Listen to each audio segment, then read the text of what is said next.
اسی لیے صحیح حدیث مبارک میں ہے کہ سرکار دو عالم صلی اللہ علیہ وسلم بیٹھے تھے کہ نضر ابن الحارث ایک مشرک تھا، کافر تھا، وہ آیا اور حضور کے سامنے اس نے اپنے ہاتھ پہ ایک بوسیدہ ہڈی رکھی ہوئی تھی، وہ قبرستان سے لے آیا تھا ہڈی، کسی قبر سے۔ اس نے بطور استہزاء و عناد پوچھا کہ یا محمد صلی اللہ علیہ وسلم حل تبعث، یہ ہڈی دوبارہ زندہ ہوگی؟ آپ نے فرمایا نعم، دوبارہ زندہ۔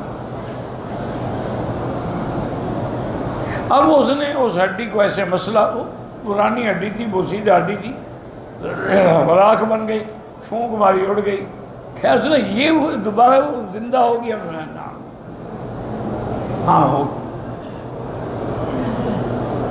اسی کو اللہ نے قرآن میں دوسری جگہ بیان فرمایا ہے کہ اولم یر الانسان انا خلقناہ من نطفۃ، کیا انسان اس بات پہ تدبر نہیں کرتا، یہ نہیں جانتا، نہیں دیکھتا کہ ہم نے اس کو ایک حقیر پانی سے بنایا ہے۔ اب جب وہ بن گیا ہے، جاؤ خصیم، وہ اب میرے سامنے جھگڑے کرتا ہے۔ ہاں وہ بالکل پیدا کر سکتا ہے، وہ سب سے خالق ہیں، مالک ہیں۔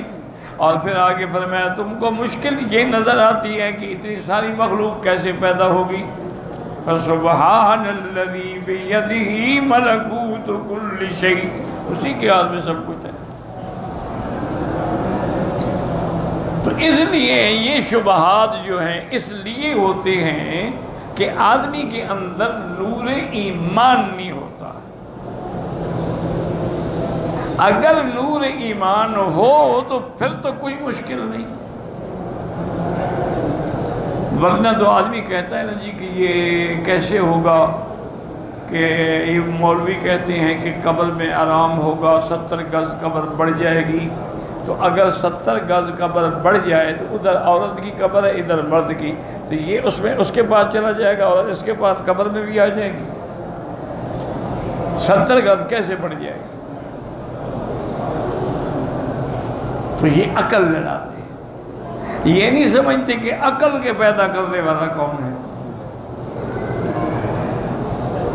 اور یہ سمجھتے ہیں کہ شاید قبر جو ہے وہ عالم برزخ بھی دنیا کا کوئی عالم ہے، عالم دنیا الگ ہے، عالم ارواح الگ ہے، عالم برزخ الگ ہے، عالم آخرت الگ ہے، ان سب کے احکام بھی الگ ہیں۔ اس کی اللہ نے دنیا میں مثال دی کہ ایک آدمی سوتے میں خواب دیکھ رہا ہے، ایک ہی بستر پہ میاں بیوی سوئے ہوئے ہیں، میاں دیکھ رہا ہے میں عذاب میں ہوں، بیوی دیکھ رہی ہے میں جنت میں ہوں، حالانکہ سوئے ہوئے تو اپنے بستر پہ ہیں۔ تو جو اللہ تعالیٰ تمہیں خواب میں یہ دکھانے پہ قادر ہے، وہ تمہارے لیے روحانی اور معنوی طور پہ قبر میں وسعت پیدا کرنے پہ قادر نہیں ہے۔ اور کبھی کبھی یاد رکھیں کہ اللہ دنیا میں بھی بطور نمونہ دکھلا دیتے ہیں کہ قبر کھلتی ہے اور مردہ بالکل اپنی اصلی حالت میں ہوتا ہے، یعنی اس کے کفن کو بھی کچھ نہیں ہوا۔ ایک شاید ضلع بہاڑی کے علاقے کی بات ہے کہ وہاں ایک آدمی مر گیا، غریب دیہاتی آدمی مر گیا، دفن ہو گیا، مدت گزر گئی۔ اتفاق ایسا ہوا کہ کوئی بارشوں کے سیلاب آئے تو ساری قبریں اس کی قبر بھی کھل گئی۔ ہر آدمی دوڑا اپنے ماں باپ کی قبر کو ٹھیک کرنے، جب وہاں آئے دیکھا تو وہ تو بندہ ایسے بالکل سوئے، معلوم ہوتا ہے کہ ابھی بھی داڑھی کو تیل لگایا ہے، کفن بھی ٹھیک ہے، شکل بھی ٹھیک ہے، داڑھی کا تیل لگا ہوا بھی نظر آ رہا ہے۔ لوگ حیران ہو گئے، میلہ بن لگ گیا دیکھنے والوں کا۔ بہرحال قبر کو بند کیا گیا تو اور کوئی اس کا وارث نہیں تھا، بیوی تھی، اس کے پاس گئے کہ بھئی تمہارے شوہر کا کیا ایسا عمل تھا جس کی وجہ سے اللہ نے اس کو قبر میں زندہ رکھا ہے؟ اور نے کہا میں تو کچھ نہیں جانتی، اتنا میں جانتی ہوں کہ میرا خامن جو ہے پڑھا لکھا تو نہیں تھا، بیچارہ جاہل آدمی تھا، نماز جمعہ پڑھنے کے لیے فلاں شہر میں جاتا تھا یہاں سے پیدل کہ جی میں بڑی جامع مسجد میں پڑھوں گا.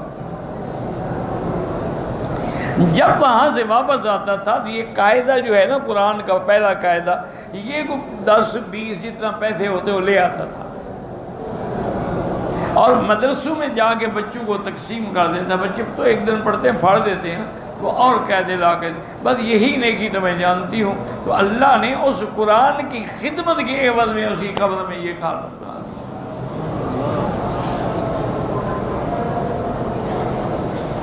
اللہ اکبر.